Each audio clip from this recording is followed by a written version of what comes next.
Welcome to Mostly Mets, and today what I'm going to be talking about is this last series win in Detroit, also some of the good and bad of that series, and what the plan is, especially with the pitching moving forward. Before I get into anything, if you end up sticking around and you're new here and you like this type of content, give me subscribe to the channel, give me a like, comment whatever you want, and with that, we'll kind of jump right in. So the Mets take 2 out of 3 from the Detroit Tigers, one of the best teams in Major League Baseball, but the Mets lately have a way of making a series win feel like a loss because it was a deflating Game 3 in this series. They still won 2 out of 3 on the road against the Tigers. I'm not complaining about that. It's the best you could have expected coming into this series. Nobody expected them to sweep this Tigers team, but after scoring 22 runs in the first 2 games of this series, especially overcoming a bad start from Manaea in Game 1, and then the offense exploding in Game 2 on a really good Nolan McLean start, you were feeling good coming into Game 3, and the Mets offense just kind of goes to sleep once again. It seems to happen a lot in these day games, especially on a road trip, when you have to leave right after the game to fly somewhere else. The Mets were flying to Cincinnati, so it just seems to happen with this team all the time. They don't perform well in these games. I don't know what it is. I don't know if it's a preparedness thing or they're thinking about a flight. I have no idea, but it's frustrating, and it's been going on for a while now. But like I said, overall, you can't complain about this series winning 2 out of 3, especially with what we saw out of some of the pitching staff.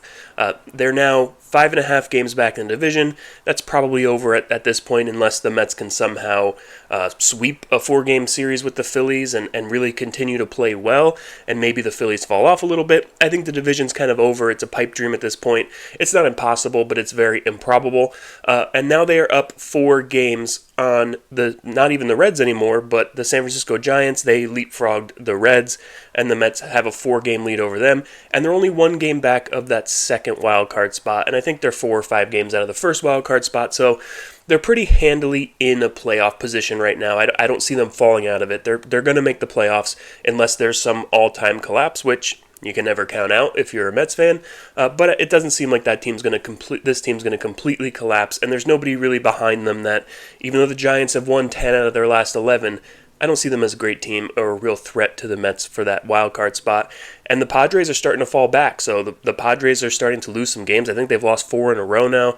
They have some injury issues, so maybe the Mets overtake them. I don't think they're catching the Cubs either, but you never know at that point either. But what I really want to do is get into some of the good and bad of this series. Obviously, the good, there was a lot of good, especially offensively. This team scored 24 runs in 3 games. Yes, only 2 in the final game, but that means they scored 22 runs in the first 2 games of this series. Jeff McNeil had a nice series. He went 6 for 11, 3 RBIs. Pete Alonso hit 2 home runs in this series, a couple of solo shots. He was 5 for 13. Really, one of the biggest stars kind of under the radar in this series was Luis Torrens. In the 2 games that he played, he went 5 for 8 with a home run and 4 RBIs. He hit that big 3-run home run in Game 2 of this series that kind of put the Mets ahead to stay. And you can't say enough about what Torrens has done since Alvarez has gone to the minor leagues. Now, Alvarez is working things out in the minor leagues. I know he hit a grand slam yesterday. He'll probably be back sooner rather than later. But right now, Torrens is playing well. You see this from Torrens. He has the ability to get hot. He's not going to carry a team when he's hot, but he's a good major league backup player who, if he's not overexposed as an everyday player, can be pretty successful offensively. So nice series for Torrens in this one. The second guy is Nolan McLean. Now this was honestly the best that I've seen McLean pitch. Not because he had his best stuff and because he had his strikeout, swing and miss stuff, but because he faced adversity early and was able to overcome that. He clearly, in the first inning or 2 of this game, had 0 control of his pitches. And that's going to happen with him sometimes because he basically is throwing a wiffle ball out there. And if he's not hitting his exact spots, he's going to throw a lot of balls. He's looking for swings and misses on those pitches, or maybe just nipping the corner. If he's a little bit off, it's going to throw his whole game off. And he walked, I think, 3 batters in the first 2 innings, and then didn't walk another batter the rest of the game. Ended up retiring 14 straight to end his outing. He went 6 innings, 3 hits, 3 walks, 7 strikeouts, 2 earned runs. That was more impressive to me than the Philly start, even though the Philly start, he was amazing. because he overcame the adversity. And if you are a top-of-the-line starting pitcher, the old saying is you have to hit those guys early, right? If you're facing a Zach Wheeler, you have to get him in the first couple of innings, because once he settles in and settles down, you're not touching him again. And that's what it seemed like with McLean. He was in control after he got comfortable in the game. So a huge start for McLean. And then the big star of the series to me has to be Soto. He had his first real big moment for the Mets, hitting a grand slam. It was his first, home run that wasn't a solo shot or a two-run shot. He hit a grand slam. He had 2 home runs and 7 RBIs in this series, and he went 5 for 11. And he had a few walks. He's finally where we thought he was going to be. Coming into the season, this is what you expected out of Soto, and he's finally doing it. He had some really hot, obviously the month of June where he was Player of the Month was a huge, a huge thing for him.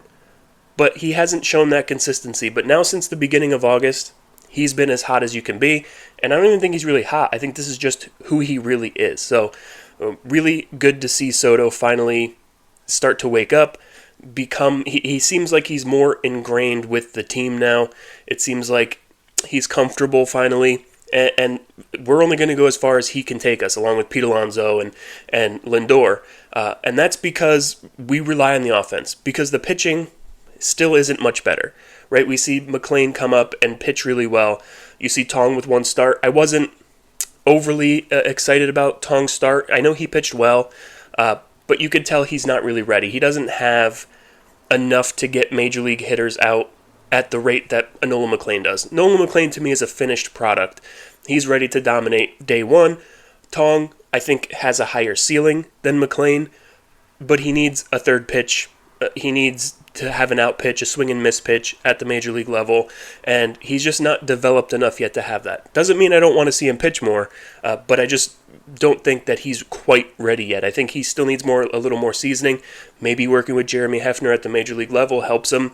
I don't know, but you could see with those 2 guys, you're kind of in good hands moving forward.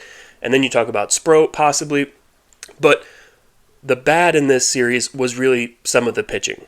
Now, when you talk about the bad pitching in this series, the first guy I want to talk about, who wasn't terrible, but he wasn't good enough in my eyes, and that's Clay Holmes. He was not able to get through 5 innings once again. He goes 4 2/3, gives up 5 hits, 3 walks, 3 runs, 2 of them earned.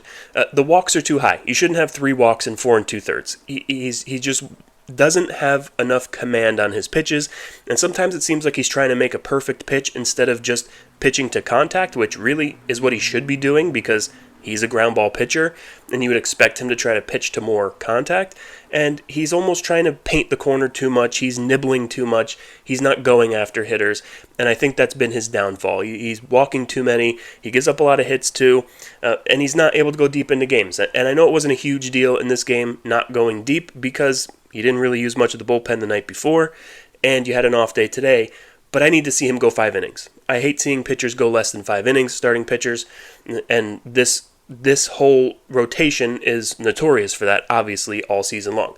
So not terrible by Holmes, but I'd like to see more. What was terrible was Sean Manaea.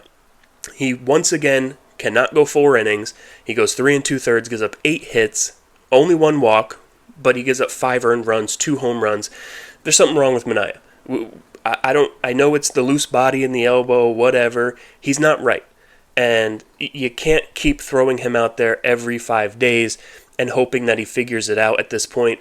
That was what I thought was the best solution, a few weeks ago or a month ago.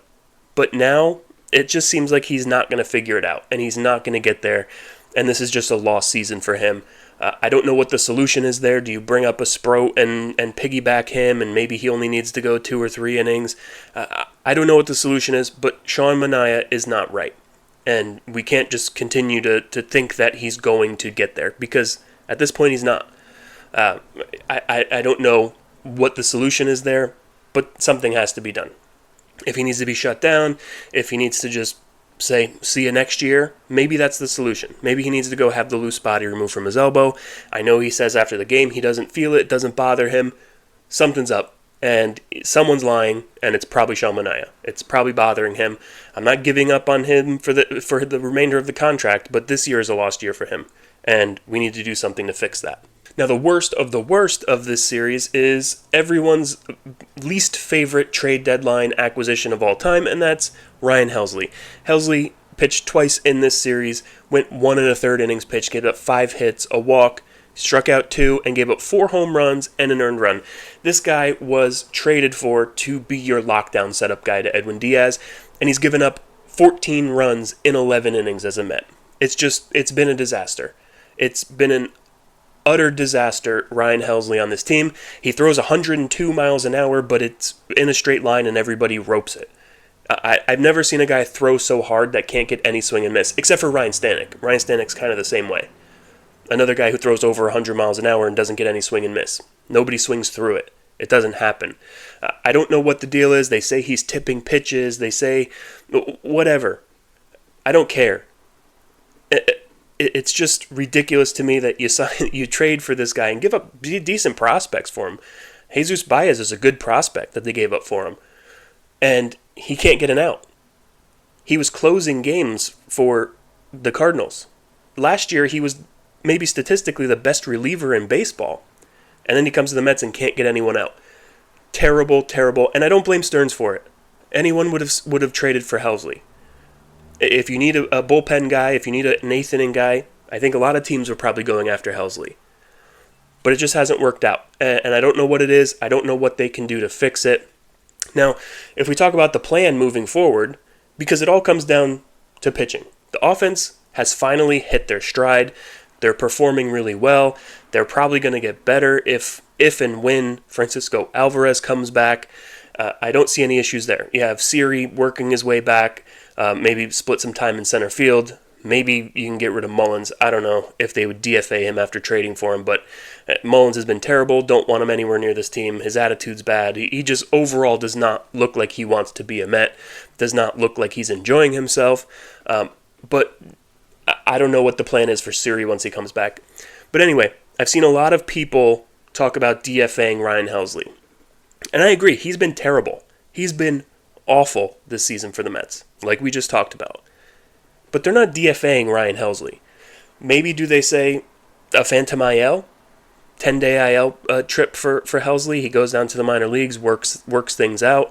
Maybe they work on him tipping his pitches. Maybe he gets some confidence back, getting out AAA players. It's possible. Maybe that's the route they go. I don't know. But something needs to be done about Helsley, but it's not a DFA. If he got DFA'd, every team would line up to get him because they'd think we can fix this or fix that. Now, it wouldn't matter because he couldn't be on a playoff roster because he was released and not signed by September 1st, but there would definitely be teams interested. He's going to get a contract after the season. It's not like his career's over.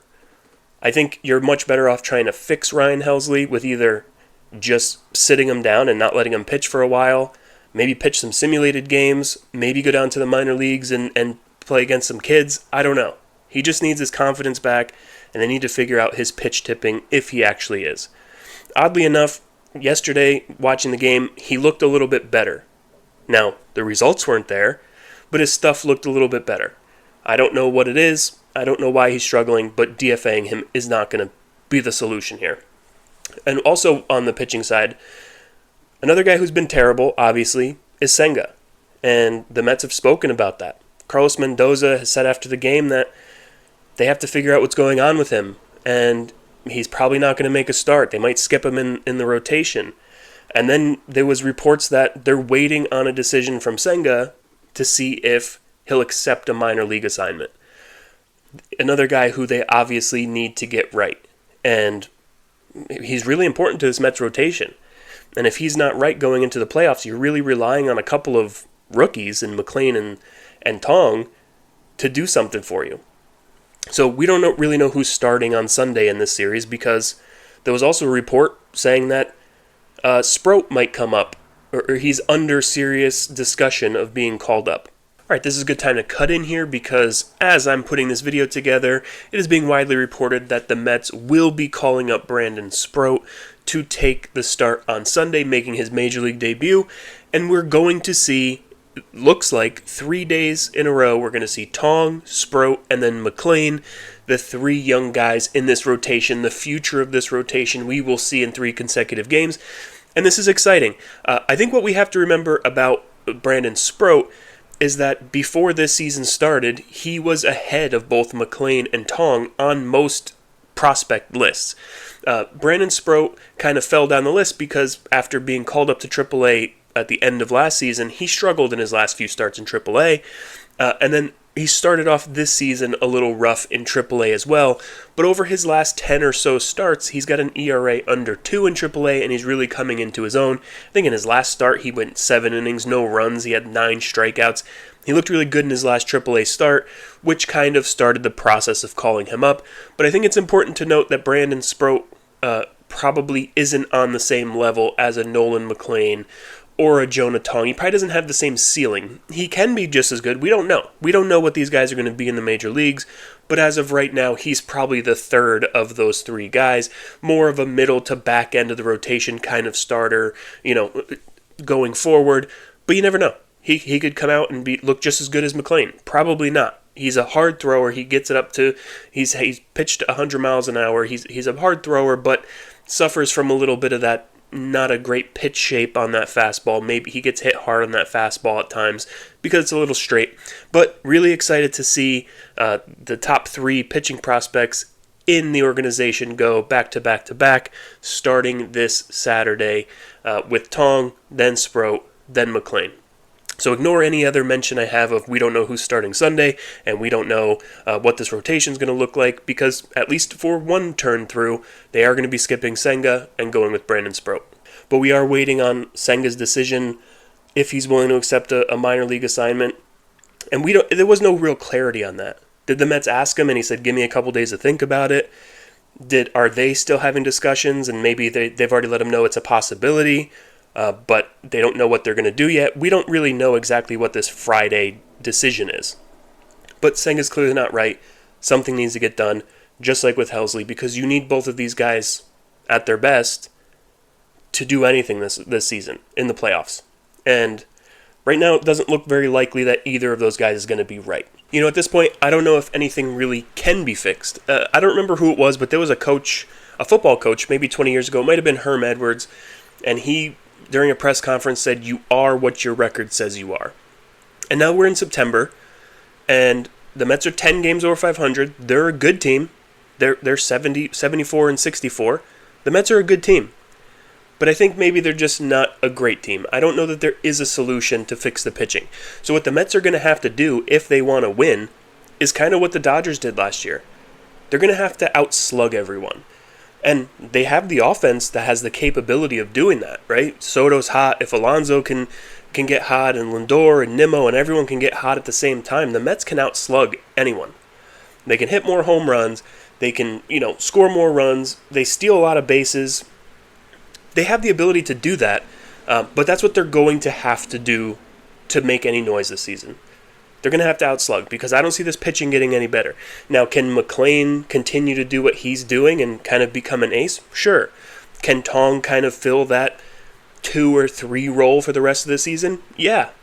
But you're still going to need Peterson to step up. You would still need Senga to step up.